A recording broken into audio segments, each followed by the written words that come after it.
Hello, everybody, and welcome to our world today, the Unionist perspective. Today, we are looking at a couple of topics that a few topics that we believe start to speak to a theme of a perceived threat to LGBTQIA plus rights, and also another topic that we believe starts to speak to the choices that we have and the choices that we can make. And we believe that these topics deserve exploration from the perspective that they have come up quite a bit over the last few weeks in various forms. So we'd like for you to please join us in sharing your thoughts, your feelings, your insights into our topics today. And I'd like to open it up to Sage to start us off with our first introduction. Yeah, so earlier we briefly mentioned that Oprah Winfrey had in like a recent, it was actually a commencement speech somewhere or some sort of academic setting, but she was saying, huh? Tennessee, I believe. Yeah, okay, yes, thank you, I forgot. That she was saying that basically just the LGBTQ rights are like historically at a historic level today, that they're under attack, in the United States. And I think that would apply to a lot of various other countries around the world. And we just wanted to go deeper into what is the significance of that, her saying that, and especially since, her show was actually one of the big ways in which LGBTQ people gain visibility, I believe Ellen DeGeneres was on, right? The Oprah Winfrey show. Yeah. Because, that was a huge moment for LGBTQ history, a watershed moment. She's held many discussions on homosexuality and people's views of it. Like, is it sinful? How does it comport with religion? Everything like that. So I just feel like she has played an important role in that front. And so, yeah. So what do you guys feel about, what is the meaning behind that? It's interesting. I feel like I didn't remember that she had such a big role until you said it, and I was going to mention Ellen as well. I do think, even though it wasn't perfect, I do remember one instance of an actor that wasn't ready to be out yet, and so another actor that kind of changed the topic on her show. She did bring a very human side to LGBTQ plus people, especially in a time where everyone was talking about AIDS and having some types of stereotypes about gay people and their expression and them being humanized and dehumanized, and also topics of AIDS and pertain to the community. And yeah, I just feel like she had a big impact, and I wasn't really connecting the dots at the time she'd made the speech and why she was so involved in it, but it does feel like she's continuing on her purpose to kind of speak up and say hey, the work is not over. It's actually just getting started. And it can't be only the role of the media to kind of humanize these people. We need to also follow with bills and actual action and desire from our political leaders to do something about that. So that's just what I felt from it. But just now, feeling the energy of it. I also feel like to me, since, I work at a university, I go to Commencement every semester, and the fact that, she was making that speech at a graduation ceremony, I felt like was a very clear kind of shift from a cultural shift almost, and really shows all the work that has been done, because I mean, you never, like, most commencement speeches is just about like, oh, future generations, go out there and like, you know, be successful, work hard, stay motivated. Like, that's just like the typical, you know, they talk about their own hardships, and, you know, that has its place too. But like, I really appreciated that she's kind of using her presence and like her, just like, you know, everything that she's created to talk about these things. But the fact that it's happening in a university setting, I think is kind of like a signal that this future generation, like kind of where we're heading, we're going to go deeper into healing and correcting all these things around LGBTQ plus issues. Because I mean, on college campuses, it's a huge issue. Like, it's like, there's so many, you know, different student groups, organizations, you know, for or against. Like, it's something that like comes to head on a college campus. And I think it was a good signal, kind of like where we are headed energetically, in terms of all that. So I don't believe that any of it is a coincidence, specifically for the reason that it's all been a build-up to what is Pride Month. And for anybody that doesn't know, this is Pride Month. And so Oprah's speech a few months ago or a few weeks ago, it was just kind of leading in that direction. I feel that the rest of our topics are becoming more focused on as well, because LGBTQ plus rights are right now in the spotlight for various reasons, and that there has been this build up towards it, and it's necessary.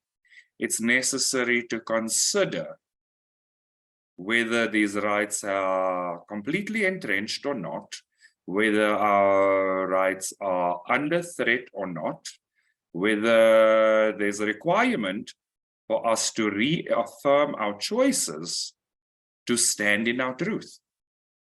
And it is fortuitous that some very public figures, such as Oprah, are highlighting the fact that there is a need to entrench it into society more, to entrench acceptance into society more, to entrench equality into society more.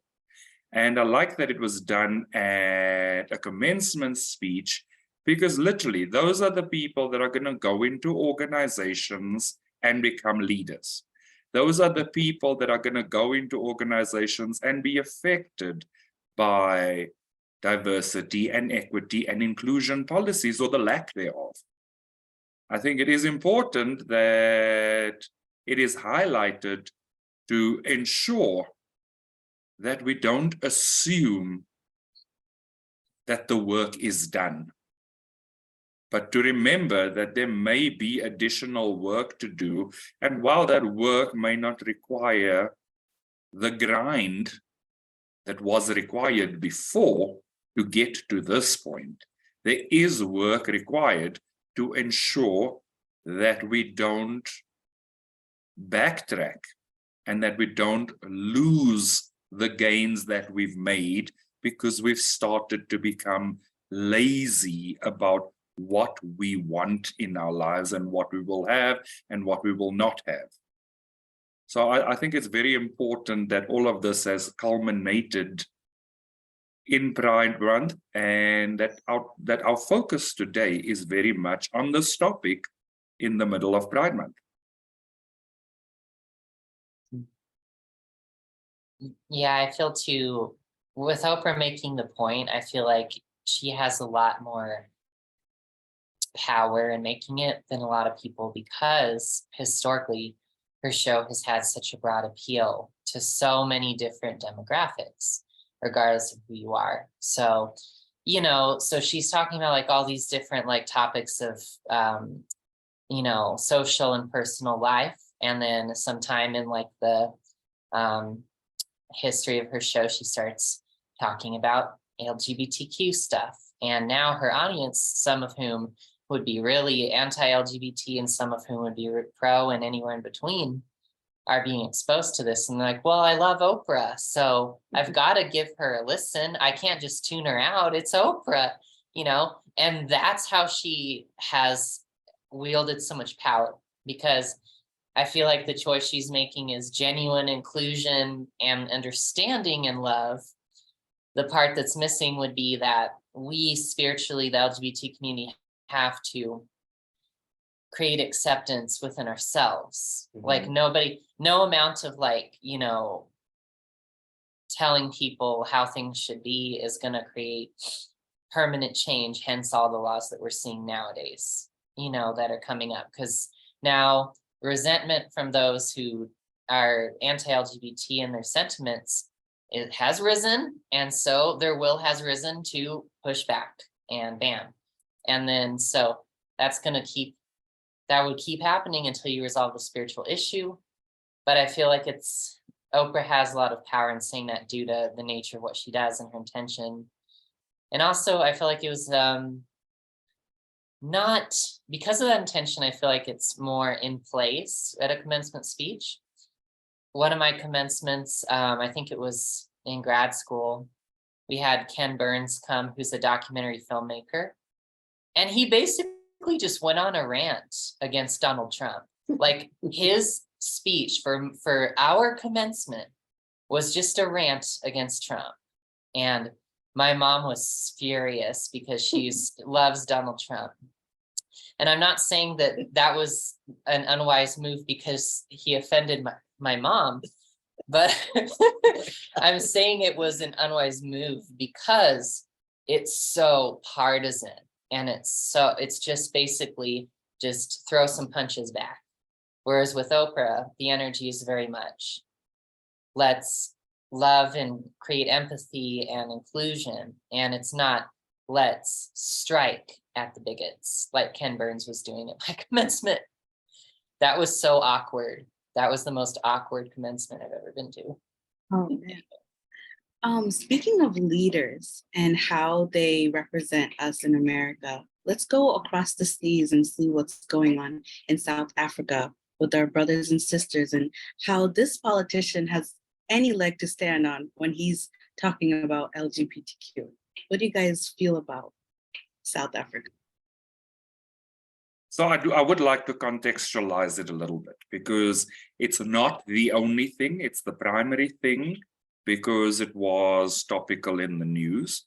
So in this instance, we have a Turkish-born person in South Africa as part of a very small minority party sitting and saying, we shouldn't be exposing our children to a pedestrian crossing that has been painted in the colors of the pride flag. And, you know, just the, you know, like when I say it that way, if any of you don't feel the frivolousness of his argument, you kind of have to just wonder what actually drove that kind of thing. Because, you know, the fact of the matter is, if anybody knows anything about South Africa, there are probably millions of pedestrian crossings.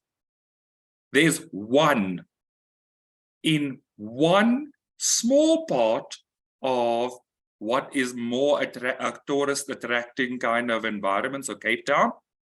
And the Waterkant is actually an area that has a higher gay population or higher LGBTQ population. And one of the pedestrian crossings has caused consternation in this man's eyes. So it kind of feels a little bit frivolous to me. But having said that, that's one thing. We've also had, in commemoration of Pride Month, we've had a store like Woolworths, which is generally a higher level of shopping environment, do a lot of Pride merchandise. We've had a store called Edgar's, also do a lot of Pride merchandise, merchandising as kind of part of the commemoration of celebrating Pride Month. we also probably have one of the most progressive constitutions in the world when it comes to the recognition of LGBTQ plus rights. And so there seems to be this almost battle of wills in terms of what belongs and what doesn't belong. And it comes back to an argument, well, a conversation that we had ages ago, and that keeps on surfacing, is this vilifying of the other. And so when we have public figures standing up very, very much in opposition of inclusion and diversity, and then we have public figures standing up very much in support of inclusion and diversity, there's this perceived battle.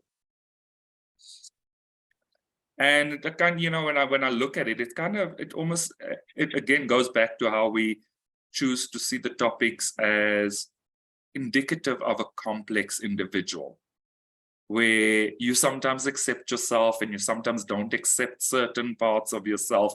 And it feels like this is kind of the thing that's mentally happening in consciousness. Like, how far do I accept myself and what parts of myself don't I like? And it's being mirrored in consciousness in certain ways. I'm not saying it's pervasive, but it is definitely being mirrored in certain ways. And so, yeah, you know, it's just something for us to be aware of, that constant inner battle in certain respects still seems to be playing out very externally. Yeah, I love what you brought up there, Granville. Because as I was feeling into like the core of like, okay, what is going on here with the LGBT community? What's the core of what's happening? And like you were saying, like it feels like the work isn't over. There's still work to be done. And that work is like full acceptance, like not just some. It needs to be all, like everyone, everything, 100% acceptance, you know, because it feels like we made a lot of progress for gay rights, and now it's like with the trans rights, now it's surfacing. It's like, okay, this needs to be included too. This is a part of it, and we need to be accepting of this as well. We don't exclude, it's LGBTQ plus, like we don't exclude any part of that, you know. And yeah, it just feels like, yeah, like to really ground this for everyone, like we have to move through this so that we're really choosing to ground it like 100% for everyone. And so it's really rooted and can't be uprooted, you know, which is like what we're seeing, like the attempts to uproot and like not accept some pieces of our community, you know.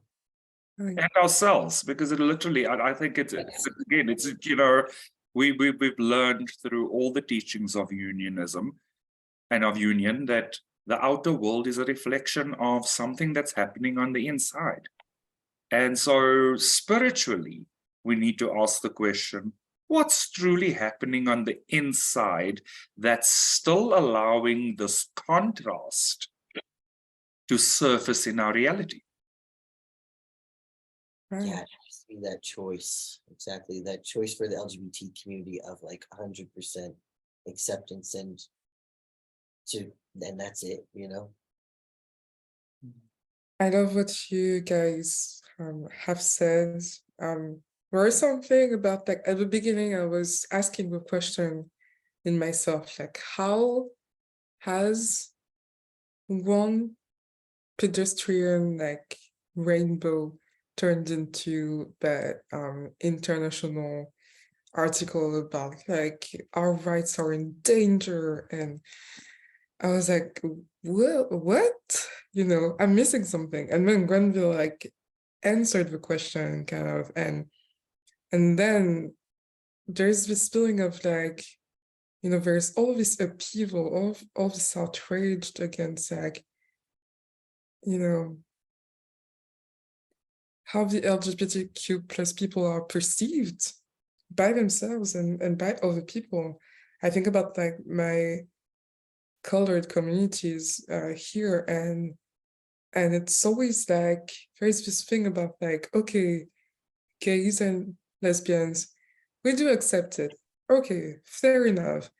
But then like transgenders too, and then like they're taking over our streets and our shops and things like that. And I'm like, oh my God, what? But there's something about like going to the core with you guys today that feels like, oh, like how much of this are the LGBTQ plus community feeling inside of them, that it's translated in such a like ridiculous way in reality, you know?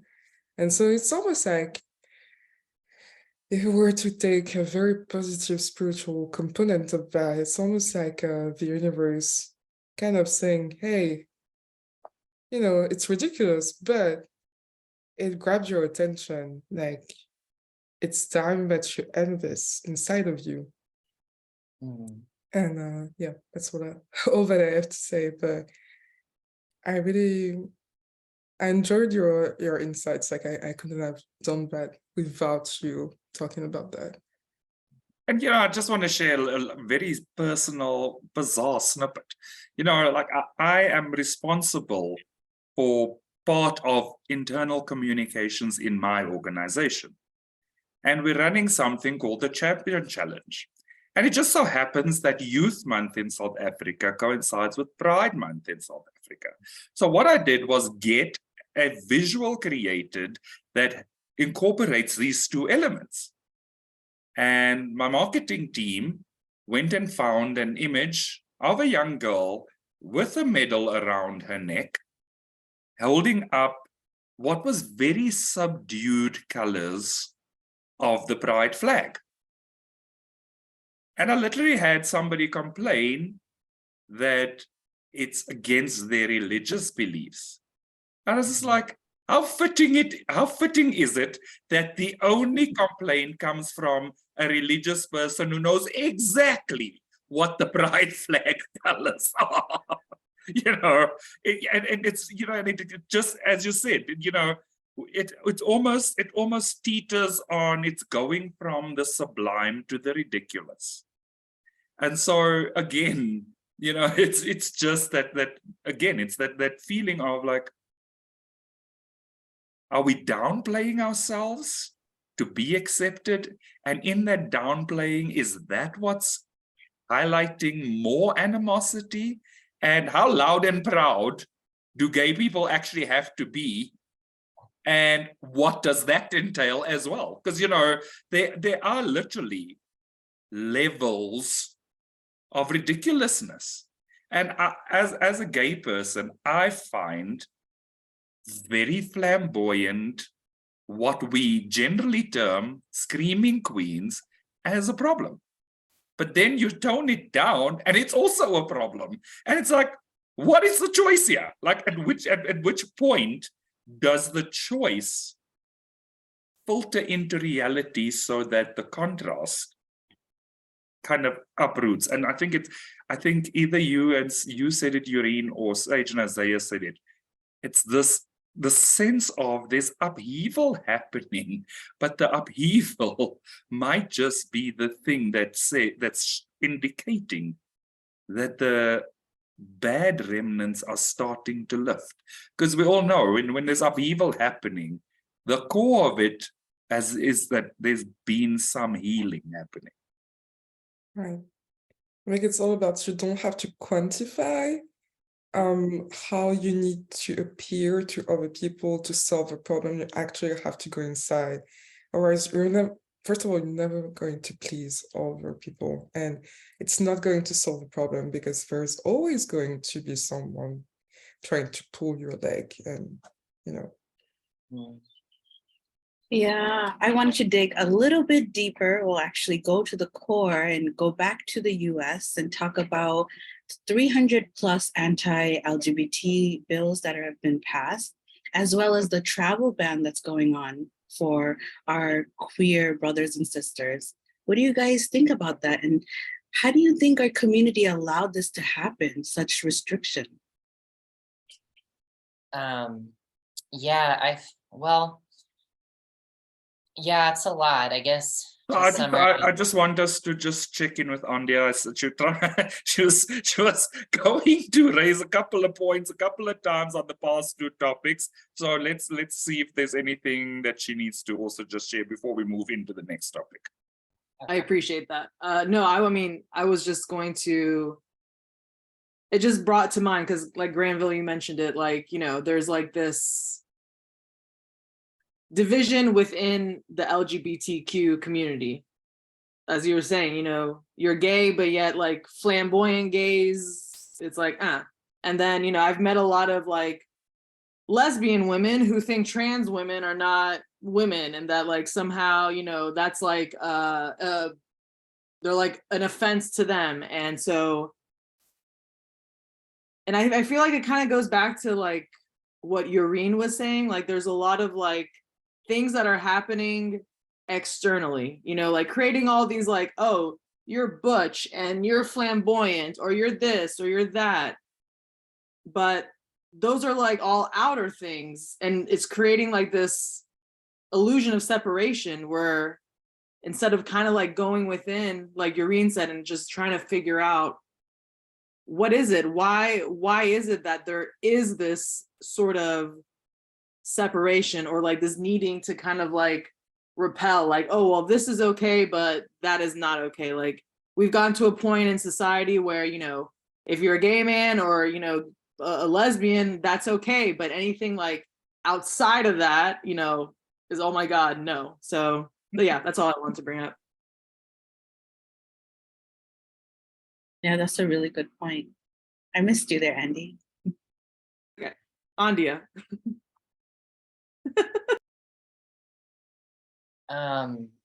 I did want to ask though to Granville about, in terms of South Africa, because I did want to say this, is that, so you're talking about like people in workplaces having like little objections about LGBTQ imaging and marketing, or very humble, like not ostentatious, or people having a concern with like an LGBTQ themed crosswalk. Is that how the temperature, is that how things are in South Africa now? Like there's no like huge challenge to LGBTQ rights, but people are kind of just like chipping away at like the smaller things to kind of get a foothold against. So I think it's definitely varying. There are varying objections to it because, you know, it happens that my example is very primary because it's literally happened in this last week. The crosswalk thing has also just happened in the last couple of weeks. These storefronts that have now been objected to have happened in the last few weeks. But in the past, there's also been very, very almost violent objection in terms of certain communities where gay, lesbian, trans were all persecuted in a violent way. So there's been lots of instances of violent crime against LGBTQIA people. It doesn't seem to be publicized as much any longer, which might mean that it's improved, or it might just mean that it's not making the news anymore. And I think that's the thing that we kind of keep on circling back to, is when there's noise in the news about one thing, sometimes it's diverting our attention from another thing. So we always need to be very vigilant. But I agree with you that there's definitely varying levels. And these just seem like more frivolous examples. But I do believe that there's still a level of violence in more rural communities against LGBTQ people. Okay, that's, yeah. That's what I was wondering about, because if it's kind of like in the US, like Nadia was alluding to, like there's like 20 states that have healthcare bans there, like where kids can't get gender affirming care, and there's various other things like there, like there's like statewide laws and stuff. Whereas what you were describing was like people like picking out little issues or kind of like interpersonal violence, but not like this big political movement. Like, hey, like in Gauteng or in like this province or in wherever city, let's like do this law to ban this type of gay or LGBT. Like there's not that. That's what I'm getting at. Oh yeah, Whereas- so definitely in South Africa we don't have states or provinces that have legislatures. Oh, okay. So it's national law. So if Oh, anything goes into bill state or an act state, it's at a national level. Yeah, right. There's this thing about like a lot of countries, for example, in the US, there is the Supreme Court and they allow the gay marriage, and it opened up a way for the LGBTQ plus community to express themselves better. But then there's also this other level of the state that makes a bill and has a right to kind of loosely agree to it or not and go around it. The thing with South Africa or like a country like France is that we don't have that.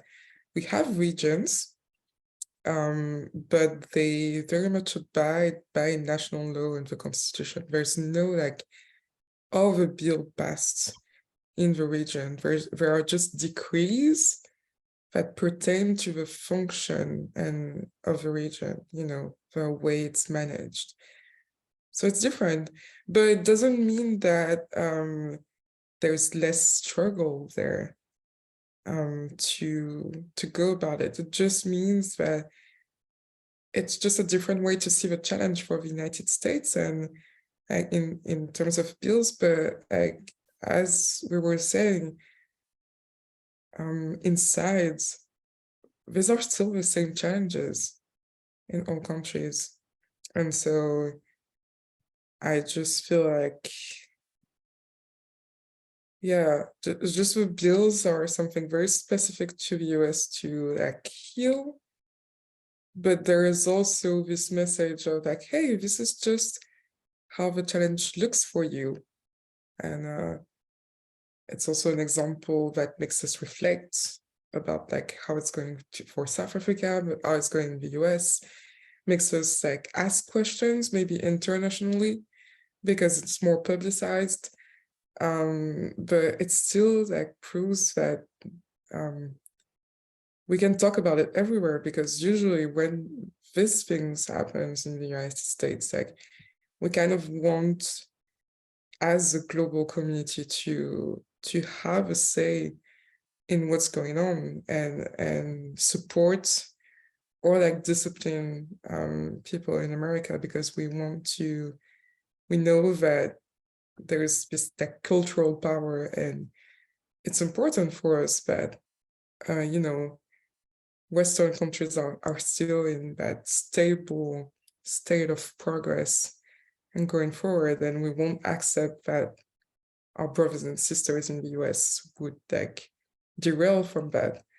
So it's very particular, but it's also very humbling, because it speaks to, it's not just bills in states. I feel like most people that are passing anti-gay laws and things like that think like, oh, it's just my state. So it's my state, like, federal states, stay out of it. Rest of the world, stay out of it, but it's not actually. And I think that's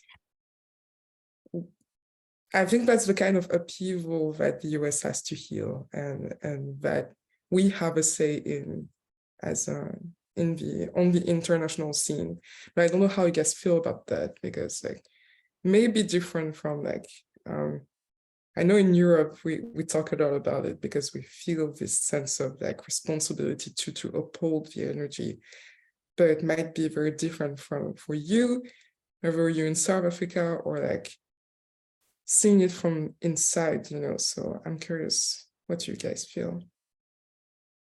So I think something that's quite important to probably also just surface is, we also recently just saw an article about Uganda actually making same-sex relations and relationships illegal to the point of being punishable by death.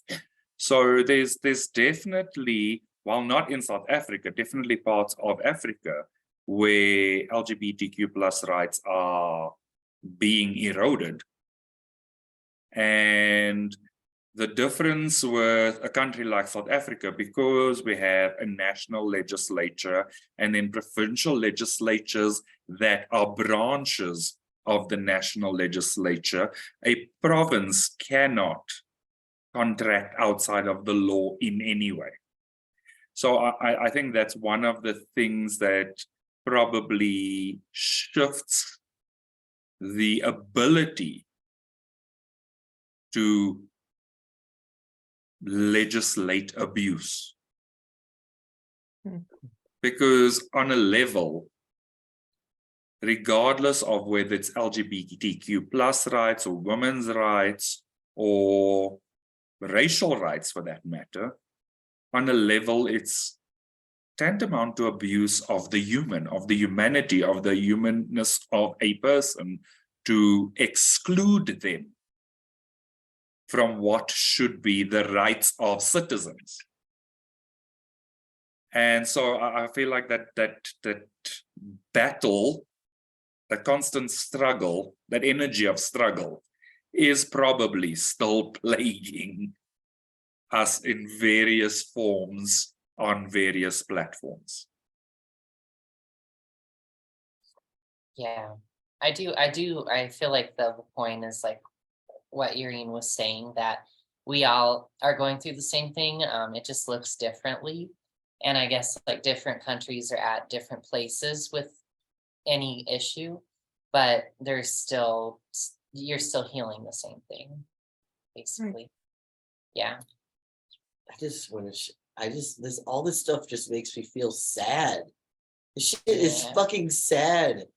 But I just want to share, like this week at my work, I had the privilege to connect with a transgender youth, someone who is, you know, going through their gender identity and everything. And that felt really rewarding to me. But in the same sense, I could feel that this person, they just needed support. That's what they were looking for most. And it makes me feel sad that in states like, especially trans youth, it's like that support isn't there, right? Or it seems like it's being taken away. But when I felt into myself and just like have been moving through this sadness and am present with myself in this space, what it really is, and what I choose to heal within myself, is that I need to fully accept myself. It's complete acceptance of the self, right? Which is what we've been talking about. And also kind of like not just accepting it within myself fully, right? But also with that, giving myself full permission to be myself and to ground my full being and just be myself and express that. Like, it almost feels like the LGBT community like needs to give themselves permission to like just fucking fully be yourself, and who gives a shit about what like other people think or feel or are saying. And I feel like those components, like the full grounding of that full acceptance, would just be to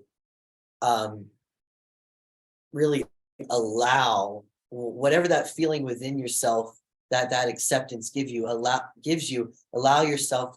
permission to express that and just be, you know. And I feel like that's what we're really like looking, like what the LGBTQ community is healing, and what we can choose and what we need to choose right now. I choose it for myself right now, and for Whoever else wants to choose it. I don't know. Yeah. There's just this thing about like claim your power, you know. Mhm. It's like claim your power, man, energy. And there's this, I don't know how to explain it, but it just feels like in consciousness there's this you know, instead of playing along and saying, well, okay, I'm going to like go around and do my own thing while not bothering other people and things like that. And it's going to be my choice, but it's kind of like lukewarm. And I'm not just talking about LGBTQ rights, you know. There is this thing about, no, I'm going to like say, like, peace out and just do my thing and say like, all right, I'm not going to get angry. I'm just going to do my thing. And there's just so much power in that. I think maybe people are not trusting that there's just power in being themselves and just claiming that. And I think we see that in so many branches of life. And it's just like, just say your stuff, you know, be yourself and it'll work out. And I think it's surprising for people, but it's that simple sometimes. It even works in finances and it works in law, it works for climate change, it works for LGBT rights, it works for minorities. It's just like, you know, don't stay in that lukewarm energy inside, because like no matter what you do outside, if you still have that, oh, I'm going to go around and do my thing, like, you're not going to actually heal fully and completely.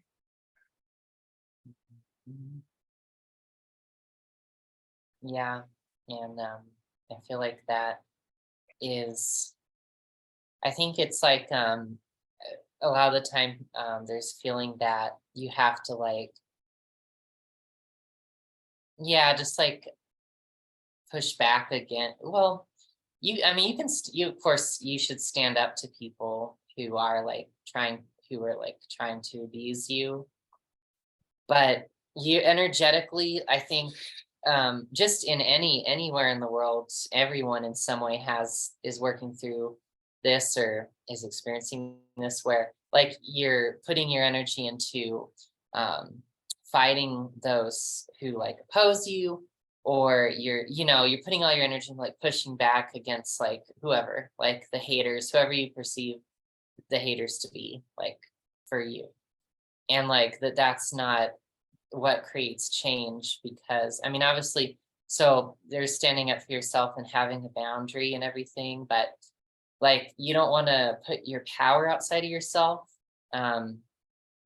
And boundaries are about what you accept and what you don't accept, and it's not about like this person has to give me these things for me to like be happy. Like, of course, like you don't, it's not divine to have like these laws that are like anti-LGBTQ.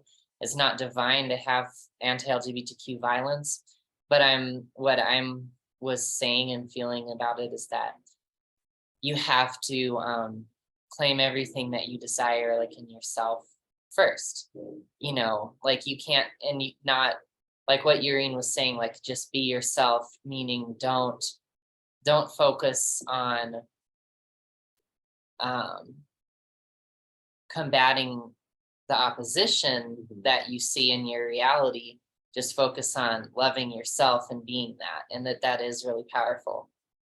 Yeah, because it does change the world. It really does. Yeah, because people see you and they're like, what is that? What's happening?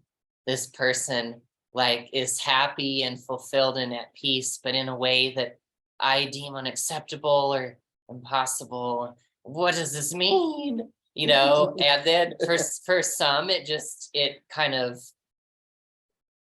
creates more of like a little identity crisis. And for others, well, it just liberates them. But either way, it just liberates them, because both are path to liberation, whether you like freak out or you feel peaceful relief, that's all leading to liberation. I see that a lot. I see that all the time when I walk around outside. People will be like, what is going on? But there's not, I don't really attract much energy that's like hostile. I don't attract hostile energy, rarely, but it's usually sometimes people are like kind of like freaked out. I see that on people's faces and feel it. It's enlightening. It's enlightening, but Presence it's is not, power. it's not attacking. Like I'm not like, look at me, you know, like, look at me. I'm here to like shatter your worldview. Like, fuck you. It's not, that's not help. That's not really, I mean, you can do that. And it's not like I'm doing anything bad if I did that, but I don't need to. Like, I don't need to do that. You know what I mean? Just like you're saying, Irene, just being yourself and being at peace with it, with yourself is enough. That's what I'm trying to say. And that's what the community needs more of, you know. That's my speech. I love everything you said. And I feel like it just kind of, I really think the greater human consciousness, you know, like it's being manifested in the LGBTQ community, but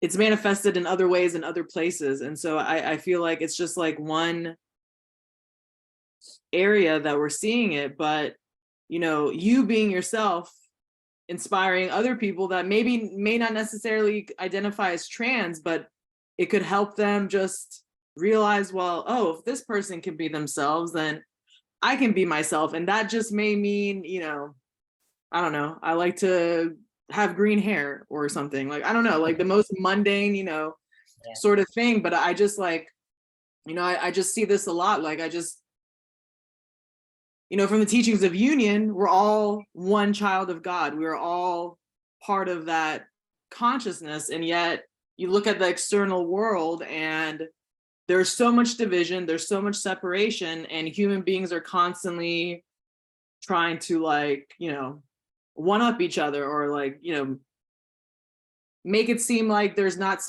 enough space for everyone. So honestly, I really feel like the LGBTQ plus community is like kind of like a trailblazer. I mean, there's like that opportunity to kind of trailblaze in this place, because I really feel like it's going to trickle into other areas, you know, because I see that among like college students, like high school students, like they may not necessarily identify as queer, but the fact that like there's so much openness around that now, especially among the youth, I feel like other people are just more comfortable like being themselves, you know. That's so, yeah, I feel like it's like a very important moment, like what we're seeing right now. I think they're as powerful as a community. I think transgender people as someone would be powerful as themselves, like Oprah Winfrey or Greta Thunberg. And it's like, just Oprah Winfrey was never, she never changed her blackness in order to be accepted. She was just accepted as is and is considered powerful now just by being herself. Same with like Greta, it's just like, I'm autistic, I'm myself, I'm not going to comply with anything you say. And people just love her for that. And it's like, and the fact that transgender people are doing that as a community and like enlightening people just by their presence in that sense makes them just as powerful. And for me, it's the same. It's kind of the same. I feel like Isaiah raised a very important point around giving yourself permission. And I feel like it's that sense of giving yourself permission to be whatever that means for you. There's a lot of conditioning around what is popular, what is in trend right now, what is acceptable right now. And the people that Yoreen just mentioned have all been people that have realized that they have their own space, and they've claimed their own space, and they've chosen to fill their own space. And I think that it's very important. It's literally the example of you have a canvas and you draw a picture and you fill that picture with color. Fill it with the color of you. Yeah, that was beautiful.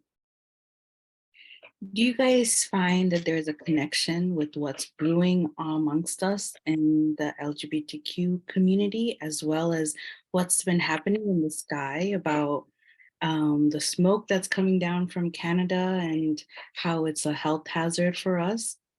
Me personally, I did not know what was going on in New York. I was going outside and I smelled wood fire, and I was like, "Wow, this smells so nice. It smells like Oh, are you in like New York now? laundromat and wood fire in Brooklyn." I was so happy, and then I realized the air quality, and I was like, "Oh my God, what's happening?" So yeah, I wanted to dig a little bit deeper into that and how it feels like when we recognize something and we don't really realize the hazard of it, but at the moment we see it. How do you guys feel about that? I feel like the story of like the air quality of NYC, a lot of people are talking about it, but it's just the surface of Yeah. something that's been happening for a while. And also it's raising a question around a threat that is kind of different, but kind of similar to what we've been talking about.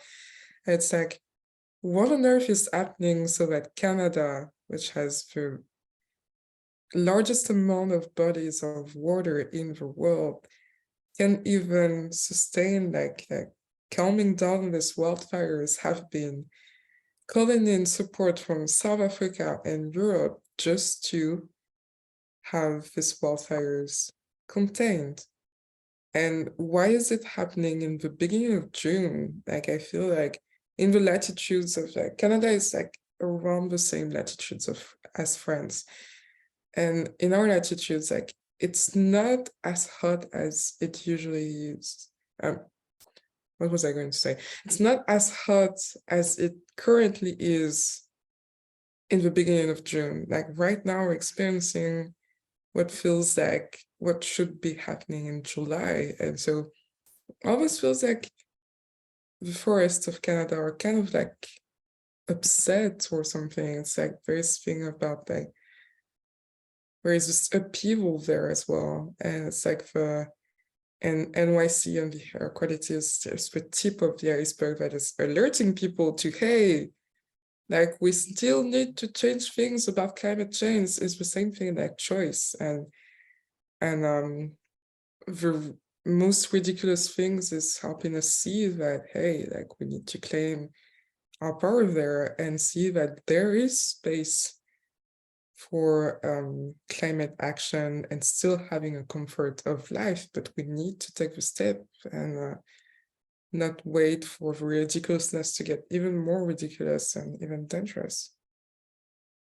Yeah, and I feel both of them, both our rights and our air quality goes down to our health, and how our rights can also affect our health. Like if we're not able to accept ourselves or live in a society that fully accepts us, it's also translated in our air. Like we are not offered the best air quality, we're not offered the best sustainable living.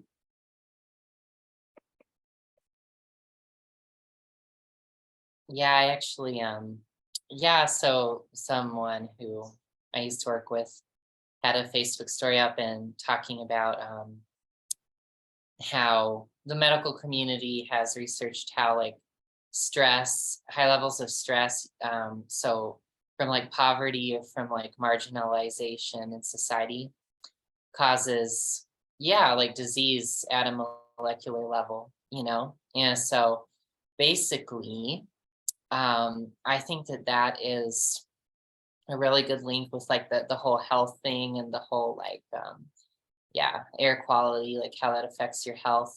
These things both affect people's health. unless people heal there. And I feel like, yeah, it just speaks to the climate change. Climate change issue is similar because it's kind of saying like, basically you have some negative belief that is taking a toll on your health, such as you have to take in order to have anything, like you have to take, isn't like, you know, greedy companies, societies that exploit nature, or just how our idea of like death and that life is finite manifests as, you know, climate change that seems to make the earth less habitable for us. Mhm. So I feel like they're very related in that way. Yeah. And then Canada, I feel like Canada in particular, like their economy for a long time through history was very dependent on natural resource extraction. In their early history, like massive logging, like they have huge tracts of forest, and it's so interesting how now you're seeing like those vast tracts of forest, which were once just seen as like just a resource to just grab and just exploit, has become like this huge like liability almost, because now it's like basically kindling, like it's so dry. I don't know why the Arctic is affected more by climate change, but it is. And you see like way high temperatures up there in the summers nowadays. And I think that's dried out the forests and creates mega fires because they're really dense. And so it's just interesting, right? How that played out. Like first you like just exploit all the resources and you have no thought of like, I'm eternal and everything's sustainable. And then you see like that same like treasure trove of resources is now like a pollution source. You know what I mean? I don't know. That's where my mind was going. So I find it interesting that for many years, global warming and the erosion of the ozone layer was a big focus. It kind of started to die down. And it's literally surfaced with quite a vengeance in the sense that there is absolutely a greater focus on saying that what has been happening is not sustainable. And that sustainability is literally what's probably the connection here, is that are the rights sustainable? Have they been sustained? Is life sustainable? Is life being sustained?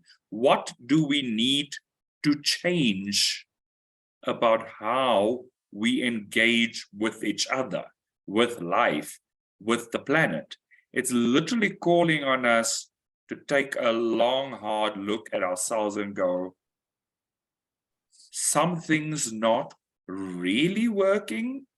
And if it continues to not really work, it's probably going to end up in a situation of fully not working.